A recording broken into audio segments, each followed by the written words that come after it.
Alors nous sommes aujourd'hui donc jeudi, on est le 23 Adar Aleph et nous sommes arrivés d'Af P Aleph de Gittin. P Aleph, première ligne donc. Matnitin, nouvelle Mishnah. Katav l'Iranesh et Eshto v'nimlach. Donc quand il a écrit un guet à sa femme, et après donc il a changé d'avis, il ne veut plus donc divorcer avec ce guet. Bet Shammai omrim pesalam menakehona. Bet Shammai disent, même s'il n'a pas divorcé, cette femme, elle est pas soule pour un Kohen. Elle ne peut plus se marier avec un Kohen, elle est considérée comme une divorcée. Mais Bet Hillel, ils disent, Bet Hillel, ils sont encore donc dans l'autre extrémité, même s'il lui a donné à condition. Et la condition ne s'est pas réalisée. Et du coup, le guet n'est pas valable. Alors, elle n'est pas considérée comme divorcée, cette femme. Et si donc le mari meurt, elle peut se épouser avec un Kohen. Bien sûr, on parle parce que le Kohen, il a le droit d'épouser une veuve, mais pas une divorcée. Donc, Bet Shammai, ils disent, même s'il lui a pas donné le guet. Et voilà, le fait d'avoir écrit un guet, c'est une humra que le Bet Shammai ils font. D'accord? Le fait d'avoir écrit, eh ben, pour eux, c'est terminé. Maintenant, Gmala. Shalach le Rav Yosef balé de Rav Menashe Medouil le Shmuel. Donc Rav Yosef, il a envoyé à Shmuel. Il lui a dit, question suivante. Il a m'aidé dans Rabbeinu, que notre maître nous enseigne. Yassa ala au kol. Il est sorti une rumeur comme ça. Il y a juste une rumeur qui est sortie. Ish pluni Kohen katav git le'eshto. Oui, Yosef tarta umsham meshato. Bon. Il dit, imaginons, il est sorti une rumeur sur donc un monsieur qui est un Kohen. Qui est donc un Kohen. Il est sorti une rumeur dans la ville comme quoi ce monsieur Kohen, il a écrit un guet à sa femme. Il a écrit, d'accord? Et sa femme, elle est encore avec lui à la maison. Mao, est-ce que, comme il est sorti une rumeur comme quoi elle est divorcée, ça veut dire qu'il a déjà divorcé et donc un Kohen, il ne peut pas reprendre une divorcée, c'est assourd? Ou une rumeur, c'est rien du tout? Shalach, il lui a envoyé réponse. Tetse. Cette femme-là, elle doit sortir. Elle ne peut pas rester avec son mari. Vu qu'il y a une rumeur comme quoi il a écrit un guet à sa femme, donc elle sort. Mais il a dit quand même, mais la chose doit être vérifiée. D'accord? Il dit, ça veut dire qu'avant, lui il a dit, il faut la sortir, mais avant de la sortir, il faut qu'on vérifie exactement le sujet. Alors la Gemara a dit, Mahi, qu'est-ce que tu vas vérifier? Alors, première hypothèse. La Gemara a dit comme ça. Est-ce qu'on va vérifier, c'est-à-dire, première chose, on va vérifier est-ce qu'on fait éteindre une rumeur ou pas. C'est-à-dire, quand il y a une rumeur qui est sortie, est-ce qu'on peut l'arrêter ou pas? Si c'est ça que tu veux dire, ça veut dire que si on peut arrêter une rumeur, auquel cas il n'y a pas de problème, il peut continuer à rester avec elle, sinon, c'est non. Alors, on m'a dit, si c'est ça, eh bien, c'est pas une réponse. Pourquoi? Parce que nous, on sait que Herdera, c'est la ville de Shmuel. Et il dit, dans Herdera, on n'éteint pas une rumeur. Quand il y a une rumeur, on n'essaie pas de l'étouffer. Donc, c'est pas ça la vérification qu'on doit faire. Puisque quand le Rav il a envoyé à Shmuel, ça veut dire que c'est passé dans sa ville. Et donc on sait très bien que la rumeur ne s'éteindra pas, ne s'étouffera pas, on n'essaiera pas de l'étouffer. Et donc, s'il y a une rumeur que ce Kohen il a divorcé, c'est qu'il a écrit un guet à sa femme, ça veut dire qu'il a divorcé. Alors, c'est quoi qu'il lui a dit Shmuel? On va enquêter. Et là, la Gemara dit en fait, Shmuel il voulait lui dire à Rav Yosef, il dit, juste en fait, il fallait savoir, est-ce que dans cette ville-là, le fait quand on dit qu'un monsieur, il a écrit un guet, ça veut dire pour les gens, il a donné. Le fait d'avoir écrit, est-ce que ça signifie donner, oui ou non? Alors là, on a dit,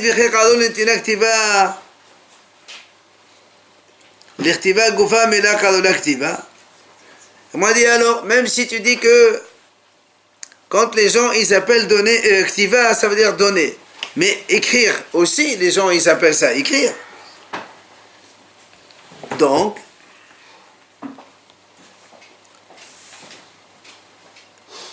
ça veut dire Nous, on a dit comme ça, on va vérifier. Est-ce que quand les gens ils entendent qu'un monsieur il a écrit, pour eux ça signifie qu'il a donné. Alors évidemment, dans ces cas-là aussi c'est pareil, puisqu'il y a marqué Katav, il a écrit. La rumeur est comme quoi il a écrit. Donc si les gens croient que écrire égale donner, ça veut dire qu'il a déjà divorcé, donc c'est assourd. C'est pour ça que le Gemara le dit. Et alors, même si on dit que écrire ça veut dire donner, mais écrire ça veut dire aussi écrire. C'est pour ça qu'on dit elle a dit non, en fait, ce qu'on va vérifier c'est que c'est vrai que si écrire ça veut dire écrire, mais on va vérifier que si pour les gens le fait d'avoir écrit ça veut dire pour eux c'est donné, donc ici aussi quand on a entendu que ce monsieur il a écrit un guet, peut-être qu'en fait il n'a pas seulement écrit mais il lui a donné aussi, donc du coup elle est interdite et c'est pour ça qu'il a dit elle sort. Oh mais il y a des témoins, pas ma bouche.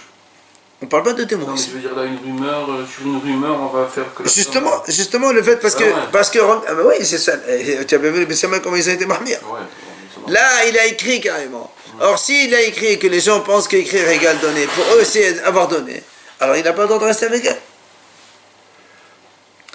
Alors la Gemara dit, mais qu'il y a un problème. Veha amar Ravashi, kol kala devatan nesu'in la haishinan le. La Gemara dit, pourtant Ravashi l'a dit, toute rumeur qui sort après un mariage, on ne craint pas une rumeur après mariage. Là-bas la Gemara elle parle, la Gemara dit là-bas, si une femme, il est sorti dans la ville comme quoi elle est mariée, la rumeur comme quoi elle était mariée, bien dans ces cas-là, cette femme-là, elle n'a pas le droit de se marier. Jusqu'à ce que le monsieur, par exemple, une femme, elle était jeune femme. Il est sorti une rumeur comme quoi elle s'est mariée. Alors dans ces cas-là, cette femme-là, elle est considérée, censée être mariée, elle ne pourra pas se marier avec quelqu'un d'autre tant qu'elle n'a pas donné, le premier n'a pas donné les guettes, etc. Mais si cette femme-là, elle était déjà mariée, oui, et on dit on a une rumeur comme quoi elle s'est mariée avec quelqu'un d'autre, eh ben, on ne peut pas. Une rumeur après mariage, ça ne marche pas. Puisqu'elle est mariée déjà, donc on sait qu'elle est mariée. Une rumeur après mariage, ça n'enlève pas un mariage. Donc là aussi c'est pareil. Cet homme-là, elle est mariée avec ce coin, tout le monde le sait. Il sort une rumeur comme quoi il a écrit un guet. Comment tu vas l'enlever à son mariage? On a dit on ne craint pas une rumeur après mariage. C'est pour ça que la Gemara lui répond, tu as raison. Maïte senami tese mesheni. La Gemara dit en fait quand il a dit elle sort, c'est pas qu'elle sort de son mari. Elle sort d'un deuxième si elle se marie avec un autre. D'accord? Ça veut dire que il veut lui dire ici qu'on ne craint pas une rumeur qu'un Cohen, quand il a écrit un guet, ça veut dire qu'il a divorcé. Ça veut dire que cette femme-là, même s'il a écrit un guet, elle n'est pas encore divorcée. Et donc, elle ne, le Cohen, en fait, ce Cohen-là, et donc on a dit, il a écrit un guet. Après, il est mort. Alors, le premier est le suivant. Est-ce que cette femme-là, on la considère comme veuve, et auquel cas elle peut se marier avec un autre Cohen, ou elle est considérée comme divorcée, elle ne peut pas se marier avec un autre Cohen. C'est pour ça qu'il lui dit, quand nous on a dit ici, elle sort, c'est pas qu'elle sort du premier Cohen, elle sort du deuxième. Ça veut dire quoi? Ça veut dire que quand le Cohen il a écrit un guet, et qu'il est mort, on va pas dire que cette femme-là, elle est veuve et elle peut se marier avec un Cohen. On l'a fait sortir du deuxième Cohen, parce que elle est considérée comme divorcée. On croit la rumeur.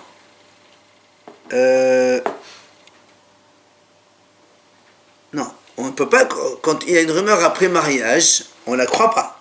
Et la preuve, oui, ça, on la considère comme divorcée et non comme veuve. Le problème, justement, nous quand on dit qu'elle est mariée, qu'il y a une rumeur après, on ne fait pas attention. Mais là, elle n'est plus mariée cette femme, puisque le mari il est mort. C'est là où on le fait sortir de deuxième. C'est pour ça que la Gemara dit, attends, mais imken atamosela azab anavshadeshon. La Gemara dit, mais tu sais, tu l'as fait sortir du second. Qu'est-ce que tu vas faire croire aux gens? Comme quoi cette femme-là, elle était divorcée. Et donc, si cette femme-là, elle était divorcée, malgré le fait que son mari lui a déjà écrit un guet, donc ça veut dire qu'elle a vécu avec son mari Cohen, en étant divorcée.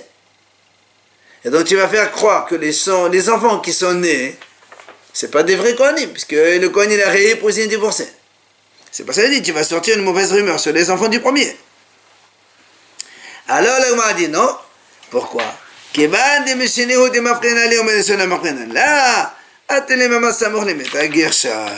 il dit en fait non.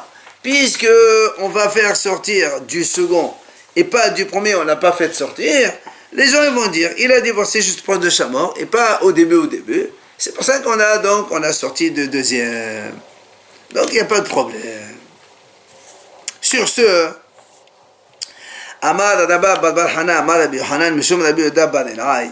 Il a dit Rabbi Hana, au nom de Rabbi Yohanan, au nom de Rabbi Yehuda bar Elai. Bon, et viens voir. Shelo Kedorot Arishonim, Dorot Haronim. Les dernières générations ne ressemblent pas aux premières générations. Ça veut dire quoi? Dorot Arishonim, Bet Shammai. C'est-à-dire, il veut dire ici qu'avant, les gens ils étaient beaucoup plus mahmir que maintenant. Alors, les Dorot Arishonim, c'est Bet Shammai. Bet Shammai, vous avez vu ce qu'il a dit dans la Mishnah, qu'un Kohen qui a écrit juste un get, il n'a pas donné, et après il va changer d'avis, il veut plus, donc il ne veut pas divorcer. Selon Bet Shammai, elle n'est pas sûre de Kehuna, elle ne peut pas rester avec le Kohen. Mais par contre, pardon? Et pourquoi on ne dit pas que c'est pour le deuxième? Selon Bet Shammai. Quand on dit Pasum Mena Kehuna, lui il a écrit un get à sa femme, il ne lui a pas donné. Selon Bet Shammai, elle n'a plus le droit de vivre avec lui. Elle l'est considérée comme divorcée. Pourtant, il ne lui a pas donné, mais il a juste écrit un get. Non. Elle ne peut pas rester avec lui.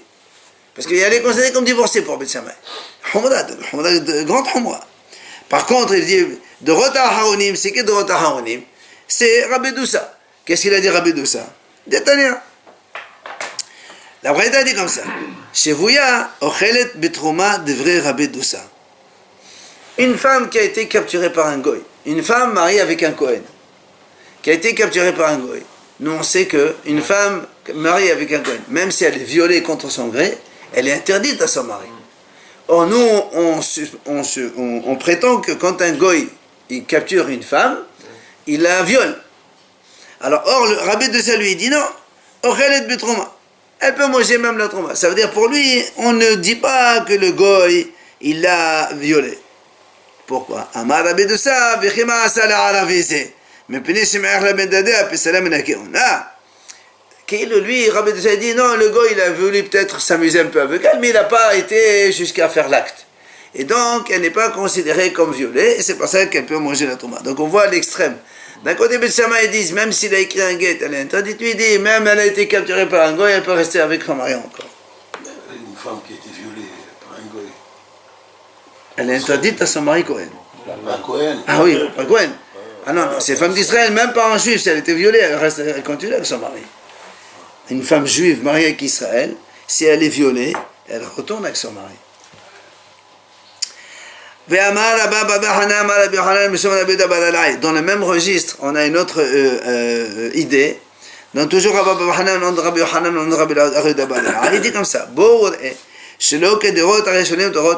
Viens voir, comme les dernières générations ne ressemblent pas aux premières générations. Pourquoi? Il dit vous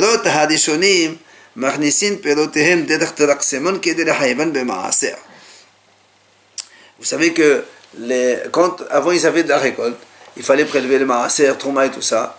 Et Hachamim ils disent, c'est marqué dans la Torah, il faut donc que la récolte elle rentre par la porte principale de la maison, et là elle est haïf de maaser. Et donc, les générations d'avant, ils le faisaient entrer par la grande porte, et donc ça fait qu'ils doivent prélever le maaser avant de manger. Par contre, de Rot HaHaronim, les dernières générations, ils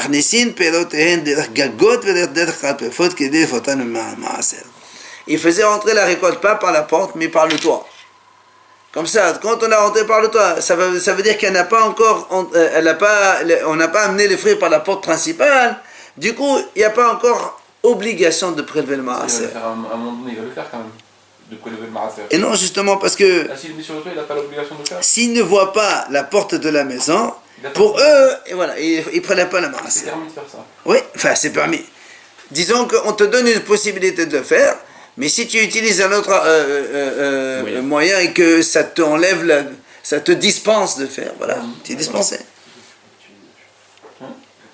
Ok? Alors, comme il a dit Rabbi Yannai, אין התבל מתחייב במעשר עד שיראה פני הבית, שנאמר, ביעת הקודש מן הבית. Rabbi Yehuda, il a dit comme ça, effectivement, que la récolte ne peut être donc obligée d'être prélevée que si elle voit la face de la maison, c'est-à-dire elle rentre par la porte principale de la maison, comme le pasuk qui dit Bi'at HaKodesh min habayit, dans le vidouille, quand on fait les vidouilles ma'asrot, on dit dans la prière, on dit Bi'at HaKodesh min habayit, de la maison. Donc tu vois bien, il faut que ça vient de la maison. Alors que Rabbi Yohanan Amar a fait le hased kovan, shenemar ve'achlu b'sharecha b'saveot. Lui Rabbi Yohanan dit non, même dans la cour, si tu l'as fait entrer par le toit aussi, eh bien il faut quand même prélever parce qu'il y a marqué b'sharecha dans ta cour, donc c'est la mahlok. Maditi nouvelle Mishnah. Hameraresh et ishto velana emu befondake. Quelqu'un il a donc donné le guet à sa femme déjà. Seulement après, dans la route ils ont voyagé et ensuite ils sont rentrés dans une auberge et ils ont passé la nuit ensemble. Enfin la nuit ensemble. Disons elle a dormi avec lui dans une auberge, dans la même auberge. Bet Shammai omrim ena srecha himeno get sheni.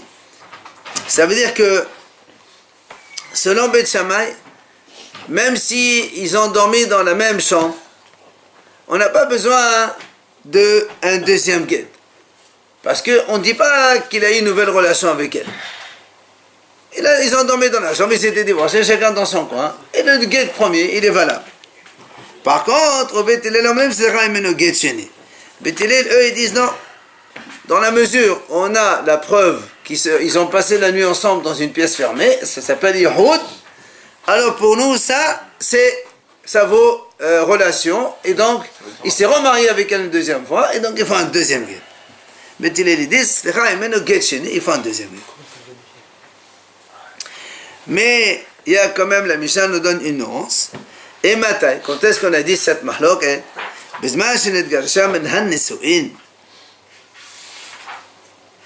C'est quand le mari il a divorcé de sa femme alors qu'il était déjà marié avec elle.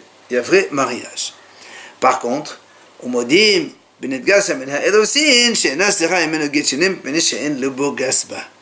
mais si il y a eu seulement fiançailles, il n'y a pas eu encore mariage, d'accord? Alors même Beth Hillel sont d'accord que s'ils ont passé la nuit dans une même pièce, ça ne veut pas dire qu'il faut donner un deuxième guet, parce que comme il n'a jamais été avec elle encore, vu qu'ils étaient que des fiancés, il ne va pas oser aller avec elle non mariée. Donc, s'il lui a donné un guet alors qu'ils étaient déjà fiancés, c'est sûr qu'il n'a pas été avec elle. Donc, même si il y a eu Yehoud entre eux. Hein? Non, si elle est fiancée, c'est pas comme une Mais non, il a divorcé. Au contraire, attends, il a divorcé là. Il a divorcé d'elle en étant fiancé. On parle qu'il a donné un guet après fiancé. Donc, du coup, même s'il passe dans une pièce, c'est pas qu'il la connaît déjà, il peut. Il n'a jamais été avec elle, il n'a jamais touché. Comment tu veux que. Elle est divorcée. Comment tu veux qu'elle accepte ta femme? Hein? Il l'a jamais touché, jamais avec elle. Et donc, mais il a donné un guet avant. Parce qu'il a suivi la halakha. Très bien, mais s'il a donné un guet, comment tu veux que la femme elle accepte? Non. Quand elle est mariée, ils ont déjà eu des relations ensemble, on peut dire, bon, d'accord. Non, c'est logique. Gemara. Amar Rabba Bar Hanan, Amar Rabbi Yohanan. Il dit Rabba Bar Hanan au nom de Rabbi Yohanan. Mahloket, donc la mahlok entre Bet Shammai et Bet Hillel, que comme quoi on a dit que quand un homme il a donné un guet à sa femme, et après ils se sont isolés tout seuls dans une chambre, dans un hôtel, selon Bet Shammai, le premier guet il est valable. On ne dit pas qu'ils ont une relation. Et selon Bet Hillel, non. On estime qu'ils ont une relation, et donc ça veut dire qu'ils se sont mariés de nouveau, et donc ils font un deuxième guet. Cette mahloket, c'est-à-dire on a des témoins qu'il y a eu relation. D'accord? On a des témoins qu'il y a une relation. Que quoi? Selon Bet Shammai, tu vas dire s'il y a une relation, alors comment ça fait que Bet Shammai dit que le premier guet est valable? Parce qu'il dit, Bet Shammai pense qu'un homme il peut penser que la relation c'est une relation hors mariage, et donc c'est rien du tout. Le guet il est toujours valable. Alors que Bet Hillel disent non monsieur, ça veut dire ils disent que ce monsieur, quand il a été avec cette femme-là, c'est pas stam comme ça, c'est qu'il voulait se remarier avec elle une deuxième fois. Du coup, la relation vaut Kiddushin, c'est pour ça qu'ils font un deuxième guet derrière, selon Beth S'il Hillel. ne veut pas se divorcer en On ne deuxième, demande jamais l'avis Ah, s'il veut pas, il veut pas. dans ce cas-là. Hein? On ne demande jamais l'avis des intéressés dans ce cas-là. On ne peut pas faire confiance, parce qu'on ne peut pas savoir ce qu'ils avaient l'intention réellement. Donc ça, c'est la mahloket. Aval, la Gemara elle dit, Lola oa shenev'ala. Mais si on n'a pas de témoins comme quoi il y a eu relation, on a juste des témoins qu'ils étaient seuls dans la pièce, selon tout le monde, il n'y a pas besoin d'un deuxième guet. Parce que yuhud, ça ne veut pas dire relation. Qui t'a dit qu'il y a une relation? Ça, c'est Rabbi Yohanan qui dit ça. Via la Gemara, elle objecte. Elle lui dit, Utnan, pourtant dans la Mishnah, on a vu,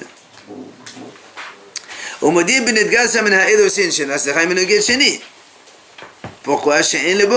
Nous on a dit, ils sont d'accord que s'ils étaient seulement fiancés et qu'ils s'étaient isolés, ça c'est sûr qu'il n'y a pas besoin d'un deuxième guide parce qu'il n'a pas l'habitude avec elle. Alors on m'a dit, mais si tu dis mais si tu dis qu'on parle ici que la mahlok, il y a des témoins qui l'ont vu donc dans la relation, et que ça change que ce soit fiancé ou pas fiancé ou marié, c'est pareil. Et là, tu es obligé de dire que quoi? On est obligé de que la Mishnah part dans le cas où on n'a pas de témoins comme cas il y a une relation. On a juste des témoins qui donc ils se sont isolés tous les deux. C'est tout. Ah, et dans ces cas-là, comment ça se fait qu'Rabbi Yohanan il a dit qu'on parle, la Mishnah elle parle qu'ils ont vu qu'elle était, il y a eu une relation, et des témoins de relation. Rabbi Yohanan parce que lui, Rabbi Yohanan, il pense comme ce Tana-là. Lequel? Détania Amar Rabbi Shimon ben Elazar. Il dit Rabbi Shimon ben Elazar, Lo nehecho bet Shammai bet Elazar shelora ou hashneva'ala shenesachana meneged sheni. Il dit bet Shammai bet Elazar, quand il n'y a pas de témoin de relation, ils sont d'accord tous les deux qu'on n'a pas besoin d'un deuxième guet parce qu'il n'y a pas eu de relation. Par contre, Alman nehecho, c'est quoi la mahloket? Al shela ou hashneva'ala. C'est quand ils ont vu qu'il a eu une relation. C'est là où chez Bet Shammai on dit Adam a sebel de tznout, ou Bet Hillel Adam on dit men Adam a sebel de tznout. Et donc la mahloket entre Bet Shammai et Bet Hillel, c'est quand ils l'ont vu qu'il y a une relation, il y a deux témoins. Selon Bet Shammai, un homme il peut très bien faire une relation hors mariage et donc ça s'appelle pas remariage et le premier guet il est valable. Mais selon Bet Hillel, un homme il fait pas des relations comme ça hors mariage vu que c'était sa femme avant. Et donc il a eu une deuxième mariage, il faut une deuxième guet obligatoirement. Maintenant, on matnitin et la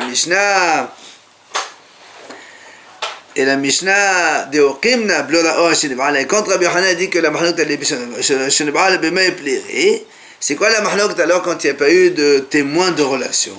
Des écarts, des yahoud, des écarts, des vi'a. C'est parce qu'on a des témoins comme quoi ils se sont isolés, ils se sont fermés, mais on n'a pas de témoins de la relation. Bet Shammai savri, Bet Shammai pense. La amrenan hen hen adi yahoud hen adi vi'a. On ne dit pas que les témoins qui les ont vus s'isoler, ce sont des témoins valables pour donc la relation. Bet Hillel savri, et Bet Hillel disent non. Amrenan hen hen adi yahoud hen hen adi vi'a. Les mêmes témoins qui ont vu les deux s'isoler dans la chambre, eh bien, les mêmes témoins peuvent dire qu'il y a une relation, puisque on ne peut pas avoir plus de preuves que ça. Mais par contre, mais tous les deux sont d'accord que, comme on a dit au début, que s'il y a eu juste fiançailles seulement, il n'y a pas eu de mariage encore, et il y a eu déjà un guet, donc il lui a donné un guet de divorce, là, on n'a pas besoin d'un deuxième guet parce que, comme on a dit tout à l'heure, puisqu'il n'a pas l'habitude, donc il n'a jamais une relation avec elle, donc il ne va pas oser, et donc on considère qu'il n'y a pas eu de relation. Alors, sur ce, la Gemara pose une question. Comment tu peux dire que Rabbi Yohanan, il a dit que la mahloket, c'est quand il n'y a pas eu de témoins de relation.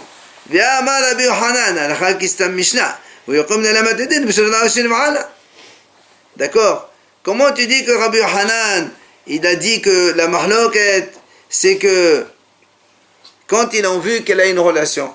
Mais s'il n'y a pas eu de relation, il n'y a pas de mahloket. Pourtant, on a vu que la Mishnah parle, on vient de dire maintenant, que la Mishnah, la mahloket entre Bet Shammai et Bet Hillel, c'est quand il n'y a pas eu de relation. On a juste les témoins ils se sont isolés seulement.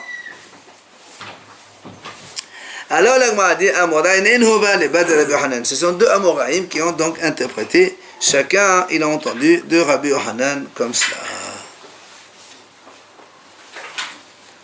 Alors maintenant, il y a une nouvelle Mishnah. Alors, juste avant de commencer la Mishnah, il faut préciser. Un guet, il y a deux types de guet. Le guet normal qu'un juif Israël il donne à sa femme, c'est un guet normal. On a un parchemin, on écrit là-bas le guet, on fait signer, les deux témoins ils sont là, c'est bon. Seulement, il y a ce qu'on appelle un guet mekushar. Guet mekushar, c'est un guet qui est attaché. Ça veut dire quoi? Ou cousu plutôt. Ça, c'est quand un Kohen il veut divorcer de sa femme. Comme Hachamim, ils disent des fois, les gens avant ils se mettaient en colère. Alors il veut donner un guet à sa femme. Mais après il regrette, il va la reprendre. Si c'est un Israël, ça ne pose pas de problème. Mais si c'est un Kohen, ça pose problème. Alors qu'est-ce qu'ils font? Quand ils écrivent un guet pour un Kohen, ils font un système spécial. Ce qu'on appelle guet mikusha. C'est-à-dire, ils prennent le temps. Comment ils font? Ils écrivent une ligne, ils font un pli.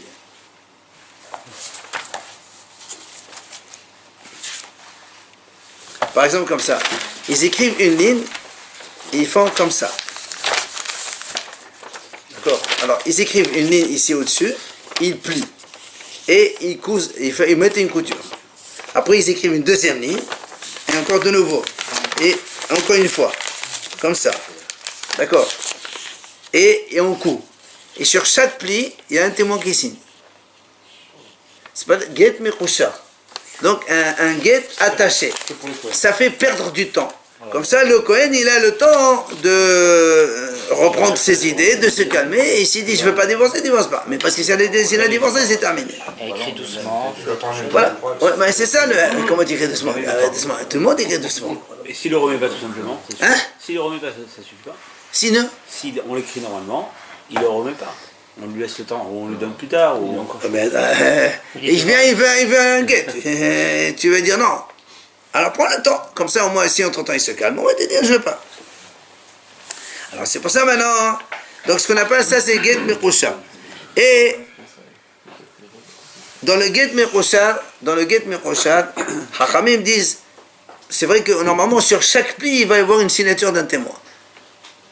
Mais on peut ne pas faire signer, je ne sais pas moi, s'il y a 4, 5, 10 plis, je ne sais pas combien de plis. Mais dans tous les cas, il faut 3 témoins dans le guet mekusha. 3, pas 2. 2, c'est pas suffisant. Il faut que 3 témoins. D'accord? Alors, si maintenant on a des plis,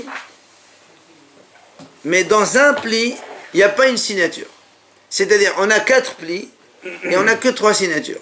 Ou bien on a 5 plis et on a 4 signatures. Ou bien 6 plis et on a 5 signatures. À chaque fois, il y a donc le nombre de plis, ou donc à chaque fois qu'on court, et donc il manque une signature. Ça s'appelle get kereah. C'est un get chauve. C'est une stampe, comme ça on appelle chauve. Ça veut dire qu'il manque une signature dans le get. Il faut au minimum 3. Ça veut dire, si tu fais 3 plis, il faut 3 témoins.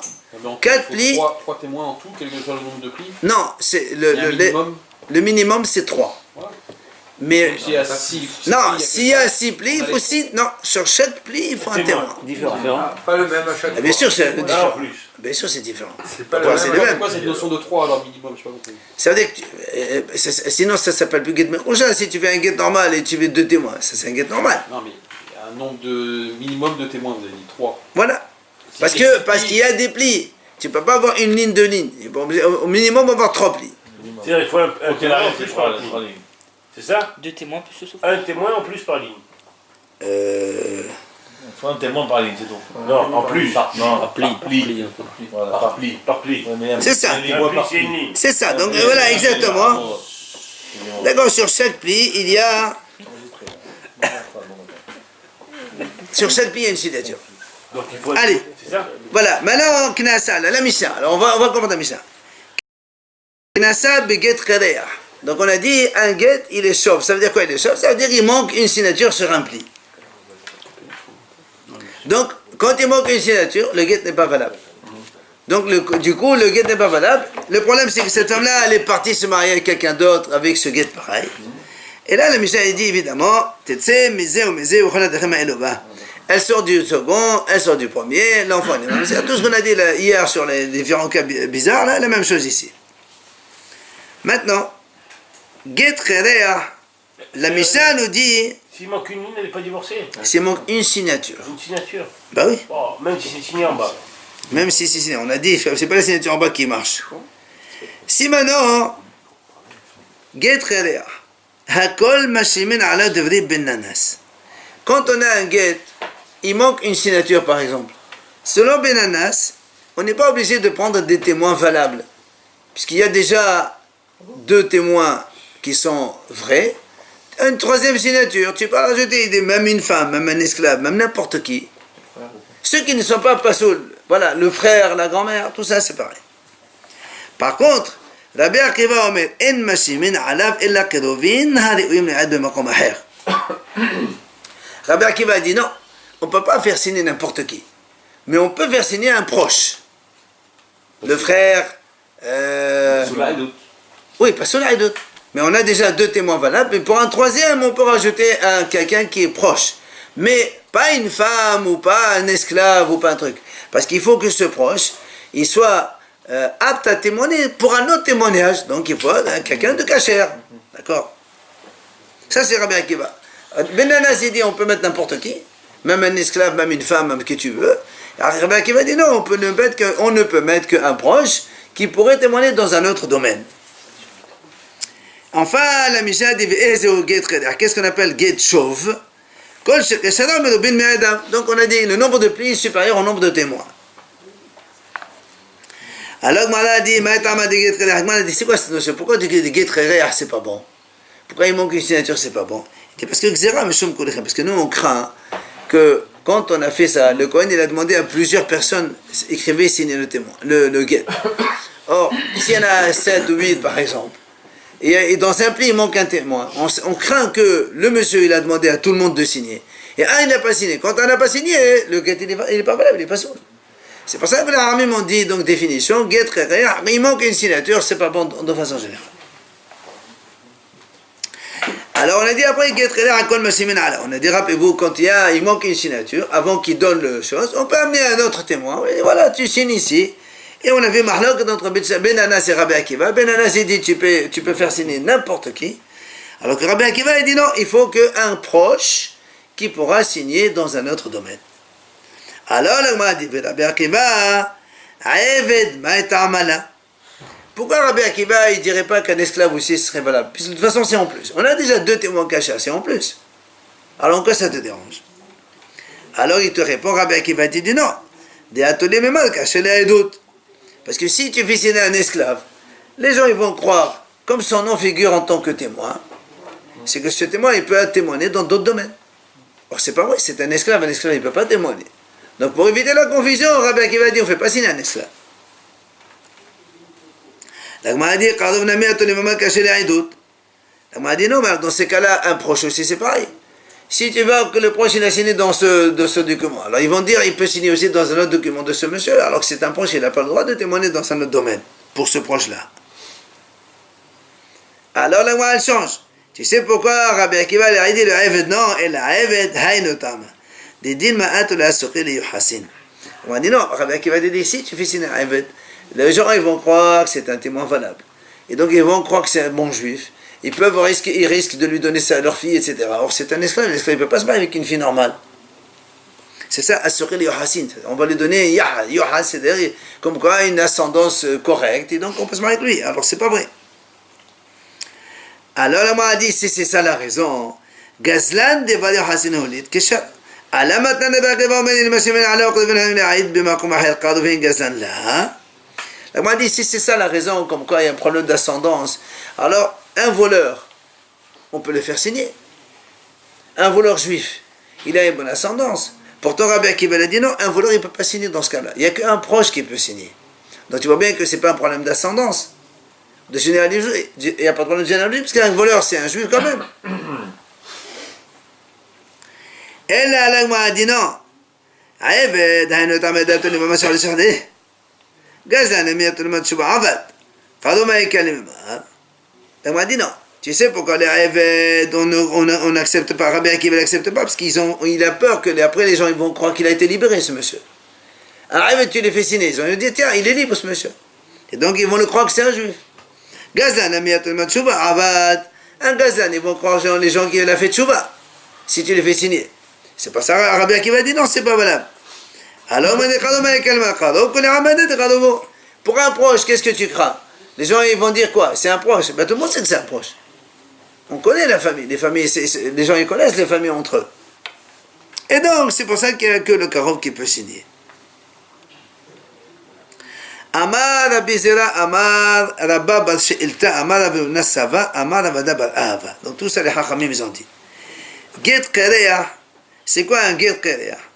Keshara Shiva, Ve'eda Shisha. Donc il y a 7 plis et 6 témoins. Ou bien, Shisha, Ve'eda Hamisha. Il y a 6 plis et 5 témoins. Ou encore, Hamisha, Ve'eda Ba, 5 plis et 4 témoins. Ou encore, Abba, Ve'eda Shusha, 4 plis et 3 témoins. Jusqu'ici, la mahlok de Rabbi Akiva et Ben Anas, que Rabbi Anas dit on peut rajouter donc n'importe qui. Rabbi Akiva dit, il dit obligatoirement un proche. Aval,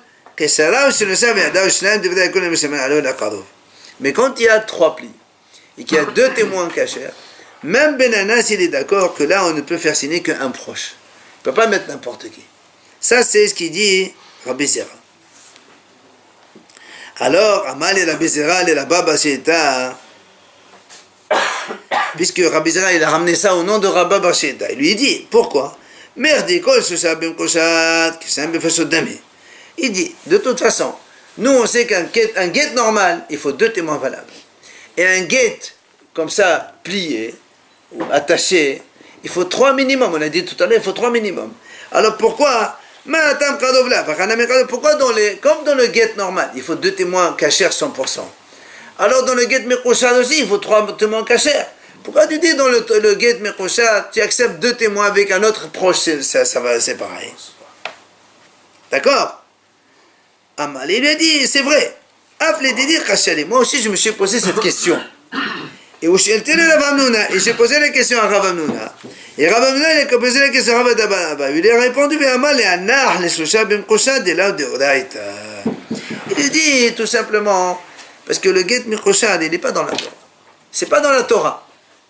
Le get Mikroshad c'est une haramim qui ont voulu ça pour essayer de freiner un éventuel Kohen qui est en colère. Donc c'est pour ça que tu n'as pas besoin d'avoir 3 témoins valables. 2 témoins valables, ça suffit après un proche. Alors que le guet normal, il faut 2 témoins. C'est Minatora qu'il faut 2 témoins. Donc c'est pour ça qu'il faut 2 témoins valables. Mais le Kohen, il peut avoir un guet normal aussi, s'il a envie. S'il a envie. Et c'est vrai qu'ils sont d'envie, c'est qu'on craint qu'après ils regrettent. Mais tous les Kohen, ils ont ce guet-là. Bien sûr. Ce qu'on fait. Ils n'ont pas des guettes normaux. Non, c'est un guet comme ça. C'est un guet normal, mais il est retardé dans le temps. Pourquoi le petit il y a un 3e témoin, même si c'est un proche, pourquoi? Parce que on a dit tout à l'heure, la crainte c'est quoi? C'est qu'il leur dit à plusieurs, il manque une signature. Donc ça veut dire qu'il y en a un qui n'est pas signé. Quand moi je demande à 4 de signer, il y en a un qui ne signe pas, le guet n'est pas valable. Même si c'est valable la Torah. Si moi je demande à 4 de signer ou à 8 de signer, s'il y en a un qui manque, c'est pas la signature, enfin le guet n'est pas valable. La Braïta le rajoute ici. Donc c'est un Braïta de soutien. Guet Kerea, qu'est-ce qu'on appelle un guet chauve? Kshara 7 ve'ada 6, 6 ve'ada 5, 5 ve'ada 4, 4 ve'ada 3, עד כאן מחלוקת בין אנס לרבי עקיבא. השלים עליו עבד בין אנס ובין אבלת כאשר ורבי עקיבא ובין אבלת ממזר. אבל קשריו שלושה בידיו 2, דברי הכל, אין מה שמנע עדיו ולא קרוב. Comme on a dit tout à l'heure, donc, s'il y a 6 nœuds et 5 témoins, ou 5 nœuds et 4 témoins, 4 nœuds et 3 témoins, c'est là où il y a Mardout Ben Anas qui dit on peut rajouter n'importe qui, Rabat qui va dire il faut obligatoirement un proche. Mais s'il y a 3, s'il y a, comme on a dit tout à l'heure, s'il y a donc Shoshav Ve'edav Shlem, s'il y a 3 plis et 2 témoins, on ne peut rajouter qu'un proche selon tout le monde. Et quand on rajoute et là, la Gemara ramène Rabbi Yosef Matni Kacher. Rabbi Yosef lui il n'est pas d'accord, il dit on ne peut rajouter qu'un homme Kacher. Donc on verra demain La mahlok. Donc, on a dit quand il y a 3 nœuds et 2 témoins, nous on vient de dire ici qu'on peut rajouter un proche, mais Rav Yosef dit non, on ne peut rajouter qu'un cachère dans ce cas-là. Donc demain on verra la suite.